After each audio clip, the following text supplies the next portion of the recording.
नमस्कार मित्रों, विवेकानंद शक्तिपीठ नारनौल हरियाणा में आपका स्वागत है। दोस्तों, जीवन का शाश्वत आनंद कहाँ है? मैं आज आपको शाश्वत आनंद के मार्ग की ओर लिए चलता हूँ। आप मेरे साथ बने रहिए। आनंद अलग चीज़ है और शाश्वत आनंद अलग चीज़ है। आनंद से शाश्वत आनंद की ओर यात्रा में आप मेरे साथ बने रहिए। आपको इसमें बहुत आनंद आएगा। हम लोग अपना जीवन पूरा जी लेते हैं, लेकिन हम को पता ही नहीं लगता कि आनंद से शाश्वत आनंद में हमारा संपूर्ण जीवन निकल जाता है और हम वहाँ तक पहुँच नहीं पाते हैं। आपने देखा होगा, जब बच्चा जन्म लेता है, 2-3 महीने का होता है, तो वह बच्चा अपनी माँ के आंचल के अंदर सारी खुशियाँ उसकी माँ के आंचल में है। वो माँ के अंदर आंचल में ही हंसता है, उसी में वो रोता है। माँ की मुस्कान के लिए वो तरसता है। कहाँ सारे जीवन की खिलौरियाँ माँ के आंचल में वो बच्चा जीता है। उस बच्चे को संपूर्ण आनंद अपने माँ के पास ही मिलता है। संसार की धन दौलत, बंगले, कोठियाँ सब उसके लिए व्यर्थ हैं। उसे इस संसार से कोई लेना देना नहीं है। यह उस बच्चे की आनंद की पहली सीढ़ी है। जब वो बच्चा 2-3 वर्ष का होता है तो उस बच्चे के सामने खिलौने लाए जाते हैं और वो बच्चा खिलौनों से खेलने लगता है। खिलौनों में वो आनंद लेता है और धीरे धीरे वो अपनी माँ का सानिध्य कुछ घंटों के लिए छोड़ देता है। जब उसे भूख लगती है, जब उसे दूध की ज़रूरत होती है, खाने की ज़रूरत होती है, तभी वह माँ को याद करता है। और वो बच्चा जब उसको अच्छे खिलौने नहीं मिलते हैं तो वह माँ से रूठता है और अच्छे खिलौनों की मांग करता है, खेलता है, आगे बढ़ता है। उसके लिए उस समय खिलौने ही सब कुछ हैं। आगे चलकर जब वो बच्चा 4-5 वर्ष का होता है, वो कुछ पुस्तकों के बीच में आता है, कुछ कहानियाँ सुनना चाहता है, कहानियों की पुस्तक पढ़ना चाहता है, उन कहानियों के माध्यम से वो आनंद लेना चाहता है।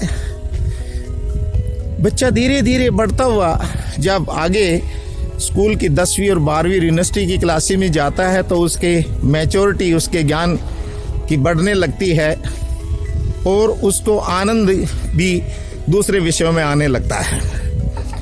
जब बच्चा कॉलेज यूनिवर्सिटी में जाता है तो कैरियर इंजीनियरिंग बनना है, उसे मेडिकल लाइन में जाना है और वहाँ के लिए वो भरसक प्रयास करता है अपने कैरियर को बनाने में। और कैरियर को बनाने में ही उसे लगता है कि मैं ये जब प्राप्त कर लूँगा तो जीवन में एक अच्छा अपने को स्थापित कर पाऊँगा।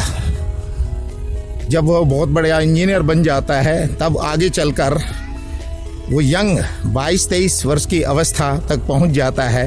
वहाँ वो चलकर बाद में फिर उसे अपने मित्र साथी की ज़रूरत होती है। तरुणी की तरफ वो ध्यान देता है, अपने जीवन साथी को तलाशता है। और जब जीवन साथी उसे मिल जाता है तो भारतीय संस्कृति में तो विवाह होने के बाद हमारी संस्कृति में पुत्र को बहुत बड़ा महत्व दिया जाता है। अमेरिका की कल्चर में, विदेशों की कल्चर में चाहे ये न हो, लेकिन भारतीय संस्कृति में पुत्र रत्न शादी होने के बाद उसका अपने आप में महत्व है। उसके लिए उसके माँ बाप मंदिरों में, मस्जिदों में, गुरुद्वारों में, पैगंबरों में, फ़कीरों पे, मज़ारों पे जाकर मन्नत मांगते हैं कि हमें एक पुत्र रत्न की प्राप्ति हो। और बहुत समय आने के बाद 1-2 वर्ष के बाद जब पुत्र रत्न की प्राप्ति हो जाती है तो उसके माँ बाप उसके अंदर आनंद ढूंढते हैं। उसकी किलोरियों के अंदर पूरा परिवार आनंद उठाता है। उसका बाप बहुत बड़ा इंजीनियर बन गया होता है तो एक दिन फ़ोन की घंटी बजती है और फ़ोन की घंटी सुनकर वो सन्न होते हैं। फाइलें दफ्तर पर पड़ी हुई हैं उनकी टेबल के सामने उनके दोस्त बैठे हैं और वो बिना किसी से फाइलों को समेटे हुए, बिना दोस्तों से बात करते हुए और अपने अधिकारी की बिना परमिशन के वो बाहर निकलता है। उस फ़ोन में उसने क्या सुना है ये वही जानता है, और बाहर आकर वो अपनी गाड़ी का इंतज़ार करता है। इतनी देर में पीछे से एक संदेशवाहक आता है और उसे एक पत्र देता है। वह पत्र को झट से खोलते हैं और उसमें देखता है उनको 25 लाख रुपए की लॉटरी लगी है। लेकिन वह उसको तुरंत, उनके चेहरे पे कोई मुस्कान नहीं है, न उस पैसे की उनको जो लॉटरी लगी उसकी खुशी है, और वो तुरंत आगे की तरफ अपने गंतव्य की ओर चलता है और गाड़ी पकड़कर अपने घर पर पहुंचता है। वहाँ पर बहुत भीड़ लगी हुई है, चारों तरफ कोलाहल है, घर में आग लगी हुई है, सब लोग बचाओ बचाओ कर रहे हैं। जाकर वो पूछता है, पत्नी दिखाई देती है, दूसरे परिवार के सदस्य दिखाई देते हैं, लेकिन उसे पुत्र कहीं दिखाई नहीं देता है।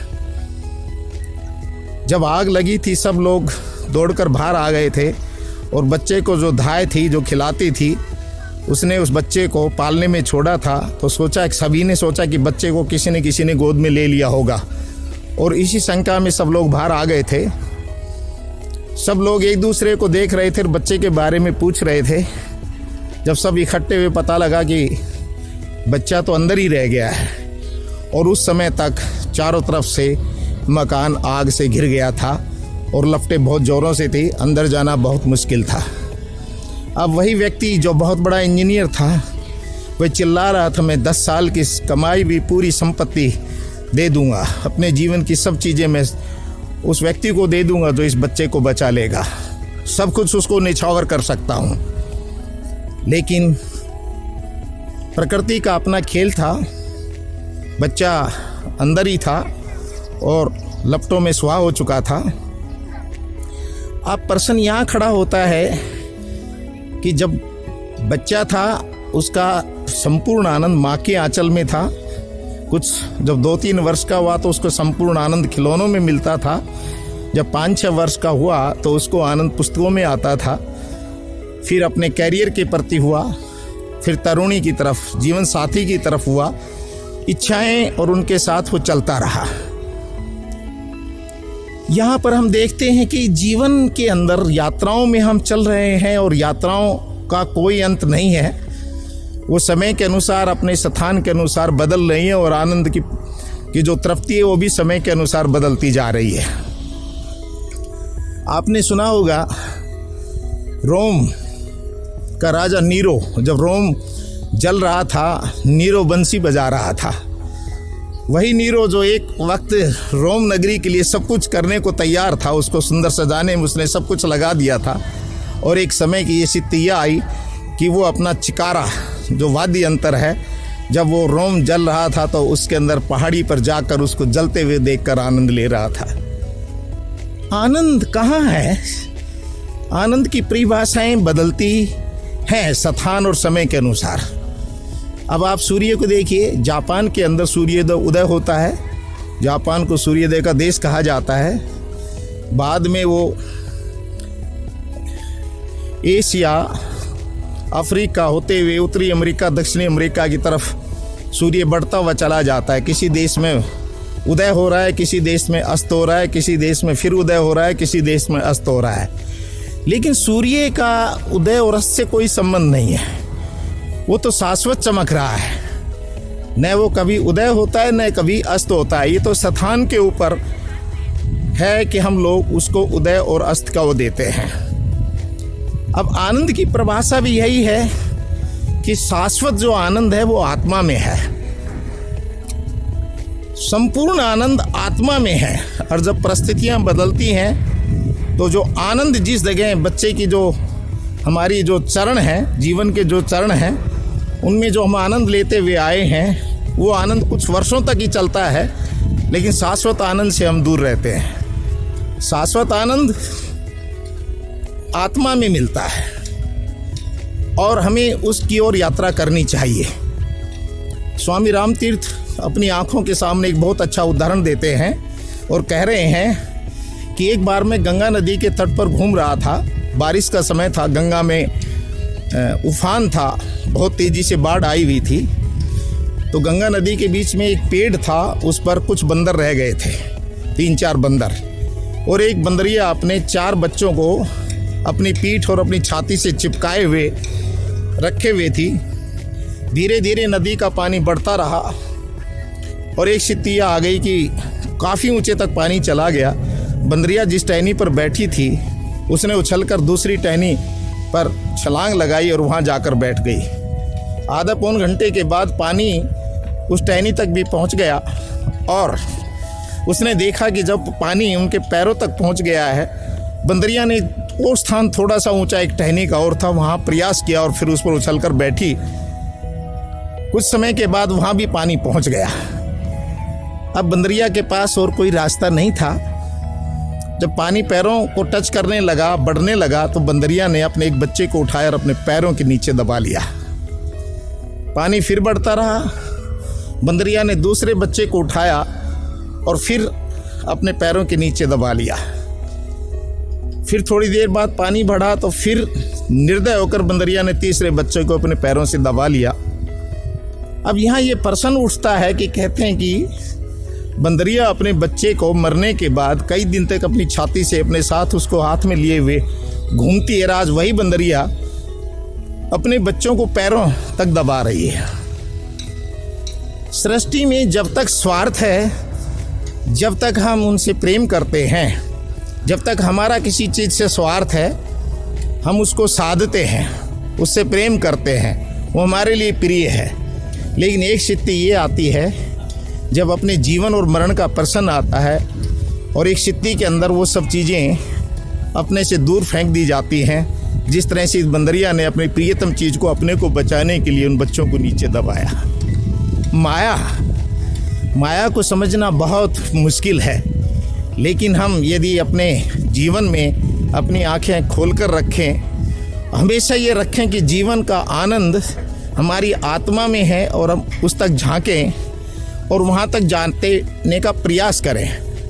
हमें कहीं कंदराओं में जाने की ज़रूरत नहीं है, हमें कहीं वनों में जाने की ज़रूरत नहीं है। हम गृहस्थ में रहकर सारे काम करके हम सब चीज़ों को एक मानस पटल पर हमने चित्र को बदलना है। हमने केवल एक चित्र मालिक का है कि वो कण कण में विद्यमान है, हर चीज़ में वो है। आप घर और परिवार में बच्चे होते हैं, उनमें आप अपने पुत्र देखें, बेटी देखें, माँ और बाप देखें। यदि आप उनकी जगह ईश्वर तत्व को देखना शुरू करें और उनको उसी संज्ञा में माँ की बाप की सेवा करें, बच्चों का काम करें, लेकिन अंतरतम में आपको एक ही जो तत्व है वहाँ तक आप सोचिए। सामने आपके परिवार के सदस्यों को नहीं मालूम होगा कि सामने वाला जो आपको सोच रहा है वो किसी शाश्वत आनंद में डूबा हुआ है और उसी आनंद में वो आपको ले जाए जा रहा है और बाहर, क्योंकि यात्रा अंदर की है और इस यात्रा को करने के लिए हमें अपने मन को साफ करना होता है। आप देखिए ना, दूध या घी जो स्वच्छ, यदि हमें अच्छा रखना है तो हम एक साफ बर्तन में दूध या घी को डालते हैं। यदि गंदे बर्तन में डाल दिया जाए तो दूध भी फट जाएगा और घी भी खराब हो जाएगा।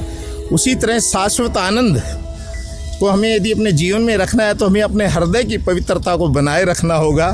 हृदय की पवित्रता के बगैर हम शाश्वत आनंद को जी नहीं सकते हैं, न उसको हम समझ सकते हैं, न उसका हम आनंद ले सकते हैं। आगे की जीवन यात्रा हम अगली कड़ी में करेंगे। जय हिंद, जय भारत।